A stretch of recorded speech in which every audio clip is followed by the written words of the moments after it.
This morning, we bring you the story of an amazing awakening. A man was believed to be in a coma for the last 23 years. It turns out he was conscious the whole time and could hear everything, but was unable to say anything.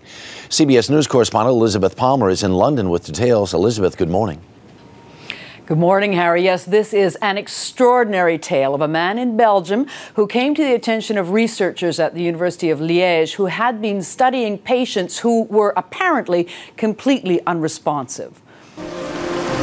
For 23 years, doctors believed Rom Hoban was in a vegetative state, barely able to move or think after a car crash. And then a stunning discovery. Dr. Stephen Lauries took another look at Rom's brain using the latest imaging technology. We put him in the PET scanner and the fMRI, and we saw his brain was functioning normally. So he was not vegetative, definitely not. For more than 2 decades, Rom had apparently heard and understood everything going on around him. Now the challenge was to let him communicate. A carer was trained to interpret the tiny movements Rom makes at the keyboard to spell out sentences.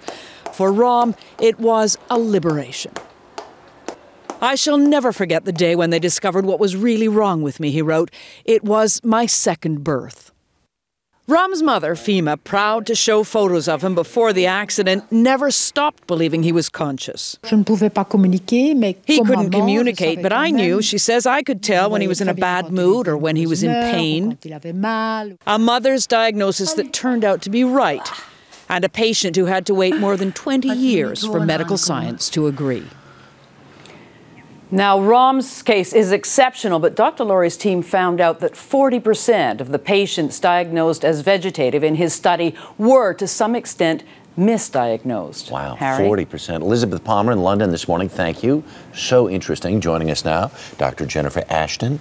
So, someone in a situation like this certainly goes through a battery of tests. Right. Were the tests just, did they read the results wrong, or did they not get what they were really looking for? Well, no, I don't think they read the results wrong, but as we just heard, about 40% of patients who are diagnosed as being in a persistent vegetative state might be misdiagnosed, and the thinking is there might be 3 reasons. One, the actual testing, as you mentioned, could be flawed, or the interpretation of that testing could be flawed. The other thing is they can start to begin a recovery because, again, this usually follows a traumatic brain injury, and there can be recovery that happens at over maybe months. That's right. It can happen immediately, it can happen months or years later, or they've started to kind of change the definition. Basically, this is very complicated distinction between being awake and being conscious, and the activities of the brain, Harry. If you think of it like a train station, there are trains coming in, signals coming in, and signals going out, and it's very complicated. And certainly you hear about these stories where the relatives or the family members persist and continue to communicate with,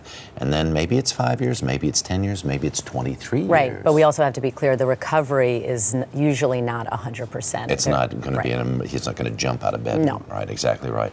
Very interesting. Dr. Jennifer Ashton, do appreciate it.